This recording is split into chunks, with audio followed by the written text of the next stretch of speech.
I started learning how to code a little bit later in life, around 26 years old, but ever since I saw the values and the opportunities that it brought, I just began teaching anyone around me whatever I had already learned. I started volunteering a lot after work for organizations like Girls Who Code, Flamingo Coders, Path to College, Code Art, and a ton more organizations. The thing is that I love to give back to my community in South Florida, and I want to do whatever I can to ensure that our upcoming generations have the opportunities to grow meaningful careers in our region so they don't feel like they have to leave their support systems or the homes that they love in order to find success in life, which is something that we see quite a bit in our region, and a lot of great people are working on this problem, but truthfully speaking, we are still growing and there's a lot of work to be done. So this is where my story begins with React Miami and how I used Next.js and Vercel to execute on the seemingly impossible vision of bringing a world-class developers conference to my home. My name is Michelle Bakels. I'm a software developer, community builder, and conference organizer. I work at G2I on creating initiatives to support the health of developers and connecting these developers to great companies.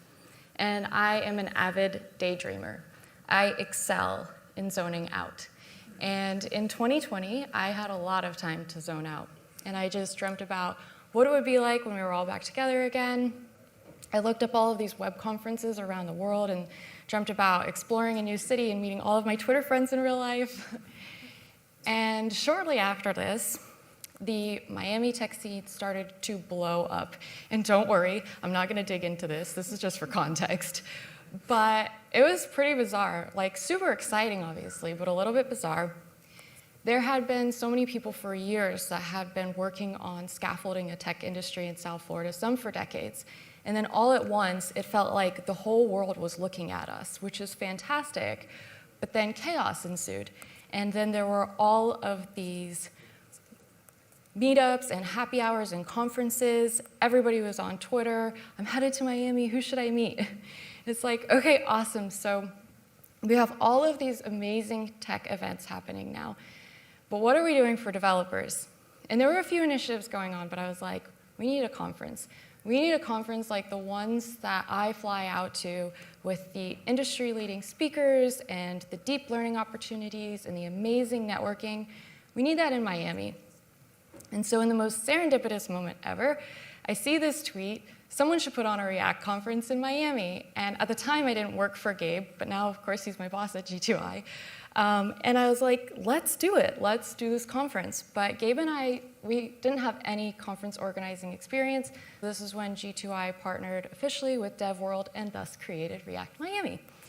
So now React Miami exists, yay. So now we just have to organize it, right? Like get some speakers, find some sponsors, sell some tickets. This was the rudest awakening of my life. It is extremely difficult to organize a conference. There are endless emails and contract revisions and calling people and calling them again. Okay, wait. This was supposed to be fun. I was gonna hang out with all my friends on the beach and just like talk about JSX or whatever. Now I am finding myself working on negative time with all of the dreams about what React Miami would be just evaporating in front of my face. When you're organizing a conference, you never know how long each contract or agreement or conversation is going to take to finalize, and these are the most important things you have to focus on. So whenever you're not working on these things, you need to be making the best possible decisions with your given time anywhere you can be, so that if a potential sponsor reaches out or the venue has to go back on something, if anything comes up immediately that you have to address, you don't want to be like, can we talk about this later? I've had this CORS error for like 2 hours. Sorry, guys. So this is why we unquestionably chose to build our site for React Miami with Next.js and Vercel, and it has been quite the journey organizing this conference. So let's start with year one. Year one is the hardest year to organize a conference because you have to sell tickets and get sponsorships without any precedence for your event. There are no tweets, testimonials, or videos online. And so the only thing anybody knows about your conference is whatever is on your website. So we needed to create a website. And this is when I realized I had never created a marketing website before. Okay, so next thing is that I wanted us to actually build our website. We were so early in our planning for React Miami that we had no idea what this was going to look like when it came to fruition. I wanted us to build our site so that if we needed to pivot or change our implementation details, we weren't locked down in any way. And we also needed to utilize a CMS so that we could store our conference information, and so that my co-organizer, Yost, he could go in and make edits to the site as well. And so again, this is another new thing. Hadn't ever used a CMS before, so lots of new things. But thankfully, I didn't have to start from scratch because there is an entire suite of free Next.js templates online for you to be able to use. So I found this one for the virtual event starter kit. When you use this kit, you get a whole application built out for you with about a dozen routes set up for events, fully responsive page layouts, type safety from front to back, a project set up in a CMS, that's fully templated as well, automatic builds and deployments set up in Vercel, and environment variables created and configured between all of these things. So if I were to do this on my own, it would probably have taken me a couple of weeks, especially given all the other obligations that I had, but in reality, this was maybe 2 minutes of work with a few mouse clicks. And this is exactly the kind of time-saving decisions we had to be making wherever we could. This gave us a great head start with a lot of well-written code and established application patterns that we could just continue following all the way up to conference day. So then conference day arrives and we sold out, which was wild, totally unexpected. But there were still a lot of challenges. And one of the biggest challenges is that I did a terrible job preparing volunteers and delegating work. I created this situation for myself in which I'm pulled in 1,000 different directions, and there were some last-minute items that I didn't get to. And one of those things was to build a page on our website for the after party, where people would RSVP, and we send the head count to the venue. And this was a need to have because the production team already made all of the slides with this URL and sent it to the AV team. In the midst of everything, I'm like, how am I going to build this page right now? My co-organizer had an idea. He would create everything in a Notion document, send me the link, and we would just set up a redirect in Next.js. Genius. Okay, great. I actually had never done that before either. But it was okay because I happened to be at this React conference with hundreds of React developers around me. So I was sitting next to my friend Mark, and I was like, oh, Mark, I have to do this thing right now. And he's like, I actually already know how to do this thing. And so he's like, you just need these 5 lines of code, and then it's bloop, bloop, bloop, minute and a half later, pages deployed, crisis averted, party on. After that, I knew that Vercel and Next.js was going to be the stack for React Miami because it didn't matter if I was getting a huge head start from zero or if I had to make a code change to our website under a ton of pressure day of the conference. There was always going to be an easily accessible, fast, and reliable solution at my reach. Year 2. Year 2, I worked off a refactored version of the virtual event template that I made for in-person events and continued my deployments on Vercel, of course. But there were some things that were announced between these years that I was all over. So first, you may think that this is a picture of Jared Leto at a Gucci show. This is actually a picture of me at Next.js Conf last year, seeing OG images being announced and then immediately using them for React Miami. This was amazing for our site because our site links could be shared anywhere, and they would be fully customized and branded based on the route. This is an example of our speaker cards from last year. We were able to put in this beautiful floral Miami design with the speaker information, what they do, our conference information. And without this, we would create these like Twitter or LinkedIn posts that would combine like text and link and image all together. But that messaging would only ever exist all together in that post. With OG images and being able to use this for React Miami, we could just share links or other people could share links, and that messaging would still all be together with really impactful and customized information. So another thing was analytics was massive for React Miami. This is another announcement from last year. Vercel acquires Split B. That was a good business decision. Thank you so much for that. Let me go back to when I said I didn't have any time to do anything. Analytics was something that didn't get shipped in year 1 for React Miami, and that's so bad. But year 2, We can install analytics in our project in just a couple of minutes, and it's like the world blossomed open. I could see where our site traffic was coming from, where in the world our visitors were, which routes they're hitting, how often they're hitting these routes. And this was really beneficial to us because the last year has been very, very hard for events. The economy hasn't been good. Companies weren't sending their developers to conferences as much. Marketing budgets, aka sponsorship budgets, were frozen. So we needed a lot of help, and analytics was a really great way to see what was important to our site visitors and help move that as close to the front of their experience as possible. It gave us the insight to do a speaker preview event as well. So we were originally going to announce our entire speaker lineup in January. Once we saw how many people were coming to our site and going directly to the speaker page first, we decided to put a preview together in November, and that's actually the moment that our ticket sales kicked off for the rest of the time leading up to the conference. That is just something that was really, really huge for us that we wouldn't have gotten without this kind of insight from analytics.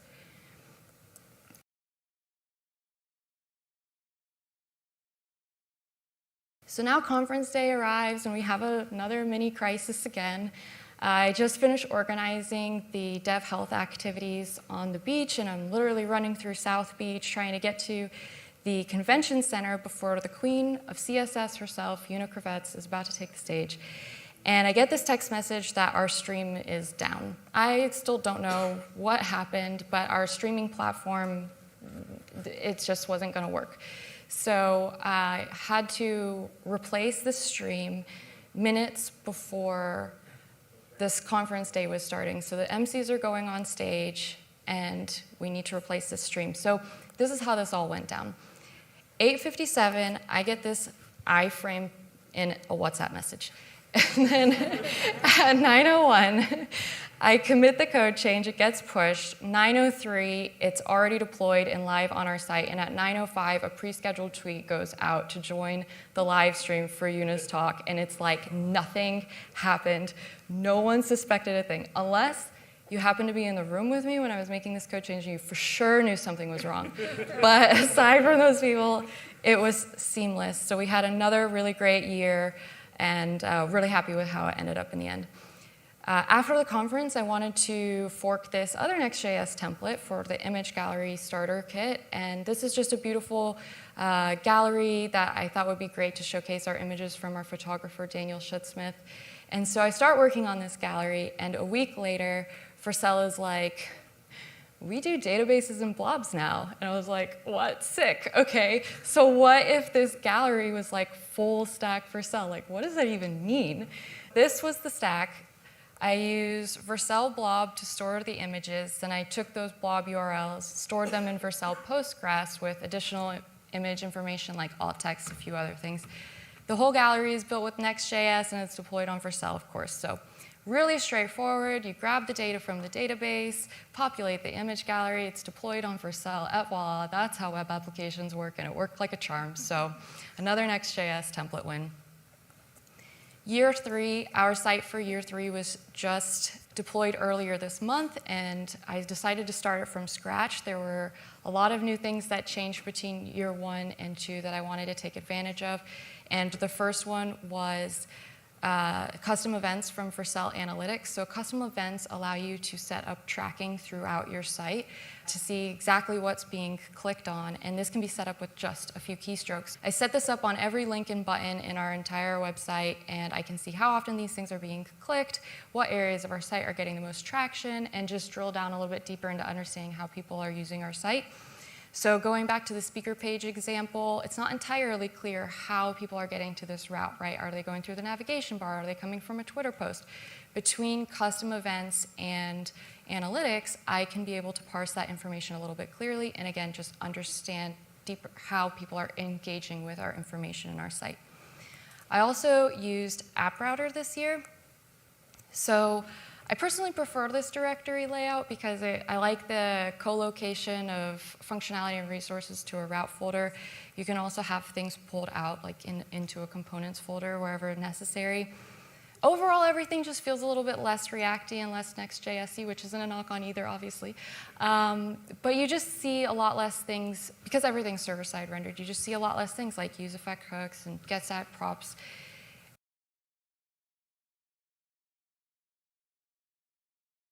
And with dynamic routes, you have flexibility as well. So you can generate dynamic routes on demand by default, or you can generate several dynamic routes all together at build time with generate static params. OG images also got an upgrade. So there is a route handler now with the file convention Open Graph Image, where you can store the code for your OG images right into the route of the route that it belongs to, basically a page that it belongs to. And so again, same thing. These are generated on demand by default for dynamic routes, or you can generate several of them all together with generate image metadata at build time. I also got to use AI quite a bit for the site this year. So number one, V0 from Vercel. This is an AI-powered UI generator. So you kind of describe what you want to build on a website in a prompt box, and it will generate layouts for you that you can edit, and then you can copy that code and stick it right into your application. So got to ship some of that, and then also got to use BaseHub, which is an AI-powered CMS backed by Basement. It uses the Vercel AI SDK under the hood, and this will generate your CMS templates and alt text for your images and a ton more things with AI. So very fun. These things were very beneficial to me to use, which brings me back to my intention from year one. I wanted us to actually build our website so that we could stay open to implementation ideas and integrations. 2 years ago, I would have never guessed that I would build a website with an AI-powered CMS. But by using Next.js, our projects stay open to new ideas, future innovations, and possibilities. So there was a lot covered, and truthfully, this is really only scratching the surface of what we use from Next.js and Vercel for React Miami. When I started using Vercel, it was a platform for fast and simple deployments. And year over year, they've continued to deliver on their infrastructure and framework capabilities to provide that value of their deployments to more of the developer stack. And so when I think back on my intentions for React Miami and why we wanted this conference, it's not to build a website or to generate OG images or to have an image gallery. It's to bring the world of React together in some small way that reflects all the wonderful things about Miami and welcomes people to our community.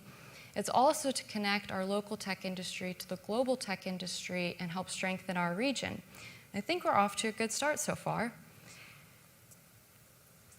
We are living in a time where all of the leading options for building on the web are all unbelievably, ridiculously phenomenal. And so when you're choosing what you want to build with, think about what's important to you. What's important to me is that I build with a stack that's reliable, straightforward, and battle-tested. Something that makes me feel like I'm working with 2 or 3 more people on a project. Something that helps me make better implementation decisions around caching and performance and accessibility. But overall, as a software developer / conference organizer, the most important thing to me is that I'm not spending too much time developing at all. I evaluate what I give my energy to against a set of beliefs that I hold. Number one, I believe that creativity is a unique, irreplaceable quality of human life. I believe in eliminating mundane, repetitive, and tedious work to invite novelty. I believe that our goals and ambitions are pathways to emotions that we need to pursue and feel.